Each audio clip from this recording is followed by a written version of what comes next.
Assalamualaikum warahmatullahi wabarakatuh. Waalaikumsalam warahmatullahi wabarakatuh. Selamat pagi Bu Putri dan selamat pagi teman-teman. Kami dari kelompok 8 ingin mempresentasikan tentang teori Islamisasi. Kami memperkenalkan diri terlebih dahulu. Aku Febianti dari absen 16. Aku Raden Ayu Firda Fenika dari absen 28. Aku sama Nabila dari absen 31. Aku Zahra Syifa Fauzia dari absen 36. Oke, yang pertama di sini ada teori Mekah. Nah, tokoh pertama yang akan aku jelaskan itu adalah John Crawford. Jadi Crawford ini menyatakan kalau ada persamaan mazhab antara Indonesia dan juga Arab, yaitu mazhab Syafi'i. Perlu diketahui mazhab Syafi'i ini itu lahirnya di tanah Arabnya langsung, tepatnya itu di Hadramaut. Nah, walaupun dia ini mendukung teori Mekah, tapi dia juga menyatakan kalau interaksi antara masyarakat Nusantara dan masyarakat Muslim di pantai timur India itu berhubungan dengan persebaran Islam di Indonesia. Ini berarti si Crawford ini tidak menentang teori lain, tetapi dia memprioritaskan teori Mekah. Next.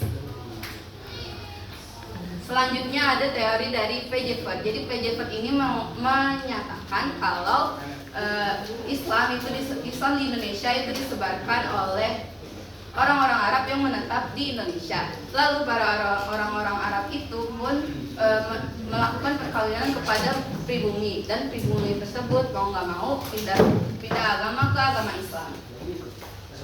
Lanjut, menurut T.W. Arnold atau Thomas Walcott Arnold, menurut beliau Malabar dan Korokan adalah satu-satunya daerah yang memperkenalkan Islam di Indonesia, melainkan pada awal Hijriah atau pada abad ke-7 dan ke-8 Masehi, saat pedagang Arab mendominasi perdagangan Barat Timur, mereka juga ikut adil dalam penyebaran agama Islam di Indonesia.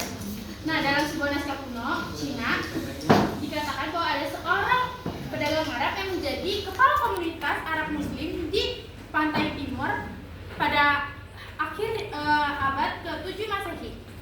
Nah, T.W. Arnold ini juga menyatakan bahwa para saudagar dari Arab itu sangat mendominasi aktivitas perdagangan di wilayah Indonesia. Nah, akhirnya sebagian dari para pedagang Arab ini melakukan perkawinan dengan warga lokal dan membuat sebuah komunitas Muslim dan melakukan dakwah di berbagai wilayah di Indonesia. Lanjut menurut Anthony Hurley Jones, dia berpendapat bahwa Islam berasal dari Arab, yang dimana proses Islamisasi di Indonesia itu telah berlangsung pada abad ke-7 Masehi. Nah, beliau berpendapat bahwa proses Islamisasi di Indonesia ini dibawa langsung oleh para musyafir atau para pengembara, di mana kaum ini itu mengembara dari satu tempat ke tempat lainnya dengan motivasi untuk menyebarkan dan mengembangkan agama Islam di Indonesia. Lanjut, menurut Buya Hamka atau Haji Abdul Malik Qorib Amrullah, menurut beliau dalam catatan sejarah menunjukkan bahwa Islam telah hadir di Indonesia pada abad ke-7 Masehi, di mana bangsa Arab menjadi peran utama dalam penyebaran agama Islam di Indonesia. Nah, dalam sebuah naskah kuno Cina, di mana dalam waktu yang relatif singkat pada abad ke-6 dan ke-7 Masehi, Islam di Arab bisa sampai di Indonesia. Nah, dalam naskah ini juga menunjukkan adanya sebuah komunitas Muslim di Barus, di sebuah kota bersejarah, di mana tempat itu di pesisir Kabupaten Tapanuli Tengah, Sumatera Utara pada tahun 625 Masehi. Nah, dalam naskah ini juga selain itu juga menyatakan adanya sebuah penemuan sebuah pemakaman kuno, di mana kompleks pemakaman Mahligai, yang dimana itu mencatat kematian dari Syekh Rukunuddin pada tahun 672 Masehi, yang dimana dari bukti-bukti tersebut itu memperkuat adanya sebuah komunitas Muslim pada periode tersebut. Lanjut ke kelebihan. Yang pertama, kelebihannya itu adalah adanya kesamaan mazhab dari orang-orang Arab dan orang Indonesia, di mana yaitu mazhab Syafi'i. Yang kedua, adanya sebuah perkampungan Arab pada abad ke-7 Masehi, yaitu di Barus, Sumatera Utara. Yang ketiga, adanya persamaan gelar dari raja-raja Samudra Pasai, yaitu gelar Al-Malik. Lanjut ke kekurangan. Nah, kekurangan itu adanya keterlibatan bangsa-bangsa lain dalam penyebaran Islam.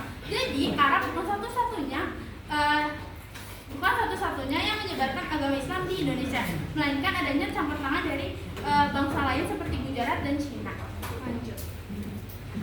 Nah oke, selanjutnya ada teori kedua yaitu teori Gujarat. Kalau misalnya tadi Pegu udah ngejelasin tentang teori Mekah, sekarang aku bakal jelasin tentang teori Gujarat. Jadi teori Gujarat ini pertama kali dicetuskan oleh seorang sarjana dari Universitas Leiden di Belanda yang bernama Menzo Johannes Bisnepel. Nah, Bisnepel ini berpendapat bahwa pada awal Hijriah atau pada abad ke-7 Masehi itu memang sudah banyak sekali orang atau pedagang dari bangsa Arab yang menetap atau tinggal di Gujarat atau di Malabar. Namun, ia berpendapat bahwa mereka bukanlah sekelompok orang yang menyebarkan ajaran dan kebudayaan Islam.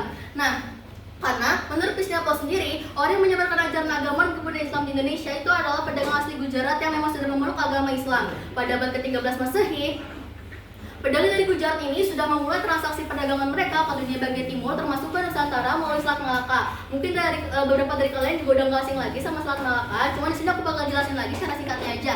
Selat Malaka itu merupakan pusat perdagangan yang ada di Nusantara yang dimana Selat Malaka ini itu merupakan jalur perdagangan dan hubungan antara Sumatera dan juga Gujarat. Nah, lalu para pedagang Gujarat ini mereka tuh selama beberapa bulan menetap di Nusantara dengan alasan menunggu datangnya angin barat. Selama menetap itulah mereka berinteraksi sosial dengan pedagang atau dengan penduduk lokal. Nah, lalu karena interaksi tersebut terjadilah asimilasi budaya yang terjadi melalui perkawinan.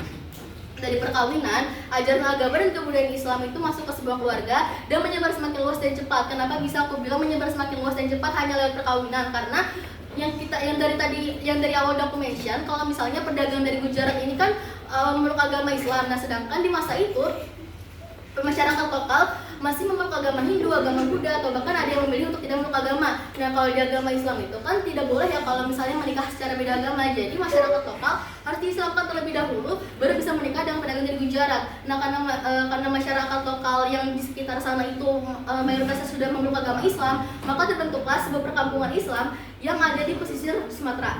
Oke, next.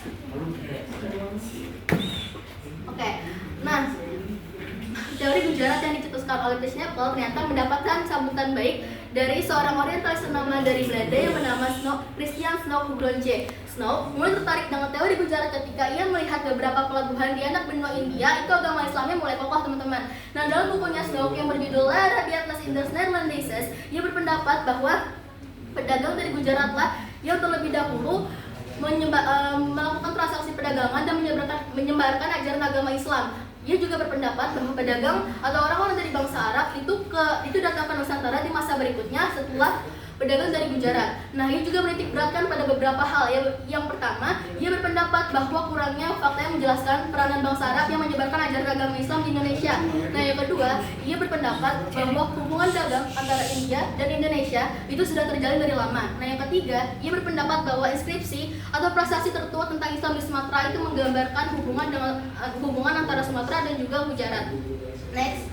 Nah, sejalan dengan pendapat barusan, William Frederick Stutterheim dalam bukunya yang berjudul The Islam Ancient Comes in Archipel, ia berpendapat bahwa Islam itu datangnya dari Gujarat. Nah, pendapatnya tersebut didasarkan dengan bukti adanya batu nisan milik raja pertama dari kerajaan Samudra Pasai yang berangkat tahun 1297 Masehi. Ia juga berkata bahwa batu nisan tersebut memiliki corak atau memiliki sifat Hinduistis. Nah, ia menyamakan batu nisan yang ada di Sumatera dengan batu nisan yang ada di Gujarat yang hasilnya adalah sama. Next. Oke. Sedangkan Bernard Hubertus Maria Fleck dalam bukunya yang berjudul Nusantara Sejarah Indonesia yang diterjemahkan langsung oleh Samsudin Berlian, ia menuliskan bahwa agama Islam yang ada di Sumatera itu didatangkan langsung oleh pedagang-pedagang dari Gujarat yang sudah memeluk agama Islam dan yang menetap di Pulau Sumatera pada abad ke-13 Masehi. Nah, pada masa itu, perdagangan di Sumatera itu sudah dipegang oleh penguasa Muslim.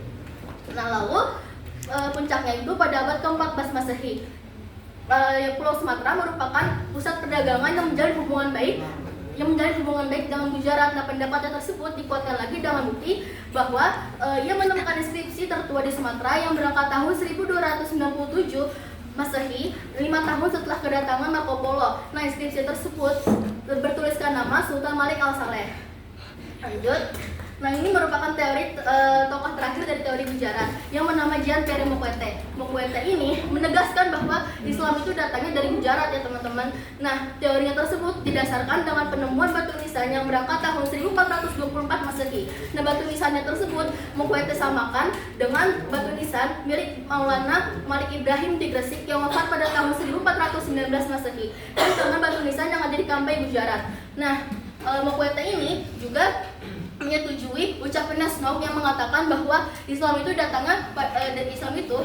masuk ke Indonesia pada abad ke-13 Masehi. Nah, ia juga mengatakan bahwa batu nisan yang ada di Gujarat itu tidak hanya untuk pasar lokal, melainkan diimpor juga ke pasar luar negeri termasuk ke Sumatera dan juga Jawa. Dari situ, Montesquieu menyimpulkan bahwa agama Islam itu tidak didatangkan langsung oleh pedagang dari bangsa Arab, melainkan oleh pedagang dari Gujarat. Oke, next.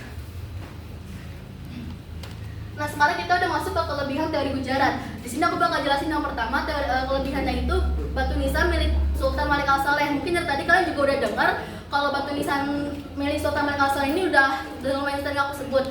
Jadi batu nisan ini itu menggambarkan adanya pengaruh Islam yang dibawa dari India. Nah, batu nisan ini itu terbuat dari batu andesit dan ada kaligrafi Arab yang menuliskan nama, gelar serta tahun wafatnya. Seperti batu nisan milik Sultan Malik Al-Saleh. Nah, batu nisan ini menggambarkan dengan erat hubungan antara Sumatera dan juga Gujarat, yang dimana saat itu Gujarat merupakan pusat produksi batu nisan dengan ukiran khas Islam. Lalu yang kedua itu adalah catatan perjalanan Marco Polo. Jadi Marco Polo ini tuh berasal dari Venesia.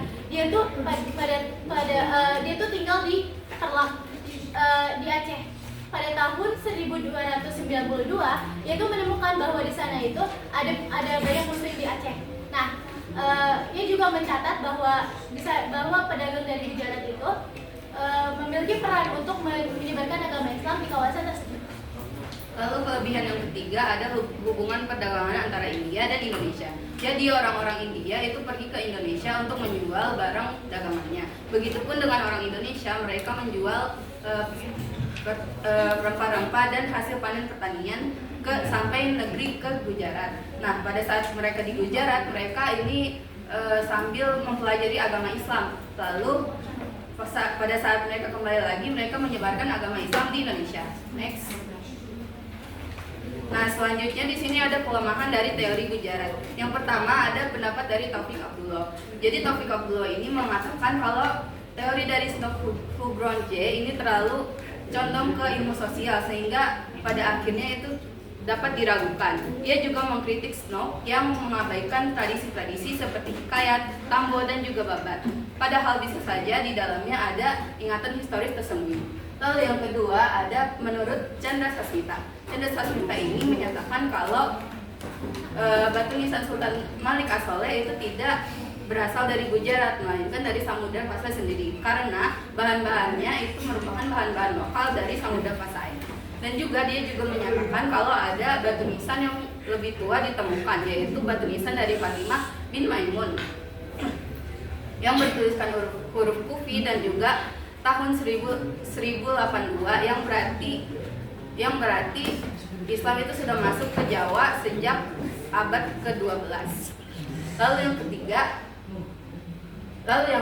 Lalu yang ketiga ada pendapat dari Fatimi. Fatimi ini juga menyanggah tentang batu nisan Sultan Malik Al-Saleh yang dibuat di Gujarat. Ia menyatakan bahwa batu nisan tersebut tidak dibuat di Gujarat, melainkan di Bengal karena lebih mirip dengan yang ada di wilayah Bengal. Ia juga mengkritik para sarjana-sarjana yang mengabaikan penemuan batu nisan Siti Fatimah di lereng Jawa Timur dan menyatakan kalau batu nisan tersebut hanya sebagai pemerat kapal. Lalu yang keempat ada perbedaan mazhab.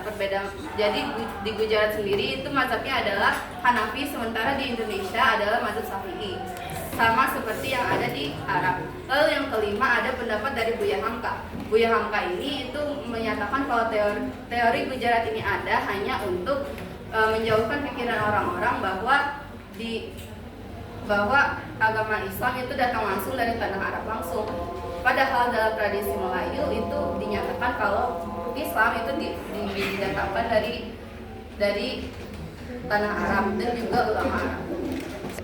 Ibu sebelumnya saya mau masuk kalau karena di videonya diizin bahwa saya ibu sekolah karena ada azan. Baik Ibu, saya izin melanjutkan dari presentasi kita. Jadi kita akan masuk ke teori Persia. Next. Jadi menurut Husain Jajadiniran, Islam itu masuk ke Indonesia pada abad ke-7 Masehi dengan adanya aspek sosial kultural, yaitu dengan kesamaan tradisi antara Persia dan Indonesia seperti Asyura dan juga Tabuk dan Tabut. Jadi tradisi ini tuh untuk mengenang dari wafatnya cucu Nabi Muhammad Sallallahu Alaihi Wasallam yang bernama Husain bin Ali. Kalau di Indonesia itu namanya Tabuk dan Tabut. Ini tuh bisa ditemukan di Sumatera Barat, Bengkulu dan juga Sulawesi Selatan. Lalu juga Husain ini juga menyoroti tentang kesamaan dari ajaran Sufi, yaitu Syekh Siti Jenar dengan Al-Halaj. Al-Halaj ini tuh dari Persia, tokoh dari Persia. Kalau kesamaannya itu adalah tentang penyatuan dan tentang penyatuan kepada Allah. Lalu ada juga penggunaan gelar syah. Jadi biasanya Persia itu menggunakan gelar syah ini untuk di sana. Kalau misalnya di Indonesia ini tuh digunakan untuk orang-orang seperti raja. Terus juga ada juga bahasa Pegon. Bahasa Pegon ini tuh berasal dari bahasa Pegon itu ada dari Jawa. Itu berasal dari Persia, kemungkinan itu berasal dari Persia. Lalu ada juga pengaruh bahasa Persia untuk tanda baca harakat, yaitu fathah dan kasroh. Kalau itu kan Arab ya, kalau kita ketahui. Kalau misalnya dari Persia itu namanya jabar dan jer. Lalu ada juga dari persamaan mazhab. Jadi mazhab di Indonesia dan mazhab di Persia itu sama, yaitu mazhab Syafi'i. Terus ada juga ditemukannya penduduk dari orang-orang Persia yang ada di Aceh. Pada abad ke-15 Masehi. Lalu ada juga orang Tasi. Jadi Tasi itu adalah perkumpulan orang-orang Jawa yang ada di Persia. Selanjutnya Umar Amir Husain. Jadi sebenarnya Umar Amir Husain dan juga Husain Jayadiningrat itu memiliki pemikiran yang sama tentang teori Persia ini. Karena itu kayak misalnya tadi kan aku udah sebutin kalau misalnya Islam tuh masuk ke Indonesia pada abad ke-7. Menurut Umar Amir Husain juga seperti itu. Dan juga adanya dengan sosial kultural, yaitu kesamaan tradisi. Yang tadi yaitu Asyura. Terus Umar Amir Husain juga menyoroti tentang adanya pengaruh bahasa Persia, yaitu bahasa Persia dalam bahasa Melayu, yaitu Syah Bandar. Jadi Syah Bandar ini artinya adalah kepala pelabuhan. Lalu Umar Amir Husain ini juga menyoroti tentang Umar Amir Husain ini tuh berpendapat bahwa Indonesia ini tuh pernah menjadi jalur perdagangan dan dakwah dari kerajaan Persia. Umar Amir Husain ini juga berpendapat bahwa dengan adanya kesamaan tradisi itu bisa jadi jalur untuk penyebaran agama Islam di Indonesia. Tetapi orang lokal di sana itu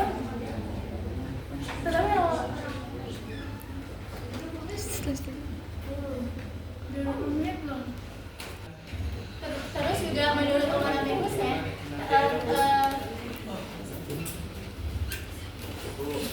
Jangan di situ ya, nanti saya lagi. Next. Lalu kita masuk ke kelebihan dari teori Persia. Jadi teori Persia itu diperkuat dengan ditemukannya makam Syekh Rukunuddin yang wafatnya itu pada 48 Hijriah. Itu tepat pada 40 tahun dari wafatnya Nabi Muhammad SAW. Itu kan artinya Islam itu sudah ada di Indonesia pada saat itu. Lalu yang kedua itu adanya kesamaan tradisi. Jadi dengan adanya kesamaan tradisi seperti yang tadi aku sudah jelaskan, yaitu Asyura atau Tabuk dan Tabut itu untuk mengenang dari wafatnya cucu Nabi Muhammad SAW yang bernama Husain bin Ali. Langsung aja. Tanya aja dulu ke Bu Putri. Nah, kesimpulannya, jadi kelompok kami itu memilih teori Mekah sebagai teori yang paling masuk akal. Karena teori Mekah ini memiliki banyak bukti dan bukti-bukti itu tidak bisa disanggah. Yang pertama itu ada persamaan mazhab, yaitu mazhab Syafi'i di Indonesia dan juga di Arab. Lalu yang kedua adalah gelar Al-Malik di Samudra Pasai, yang berarti Samudra Pasai itu sudah terpengaruh sama budaya-budaya Arab. Lalu yang ketiga pada naskah Cina kuno itu dicatat bahwa ada penemuan perkampungan Arab di Barus, Sumatera Utara. Dan di Mahligai di Barus juga itu ditemukan ada makam dari Syekh Rukunuddin yang merupakan ulama dari Arab dan sahabat dari Nabi Muhammad. Sekian dari kelompok kami, kurang lebihnya mohon maaf. Wassalamualaikum warahmatullahi wabarakatuh.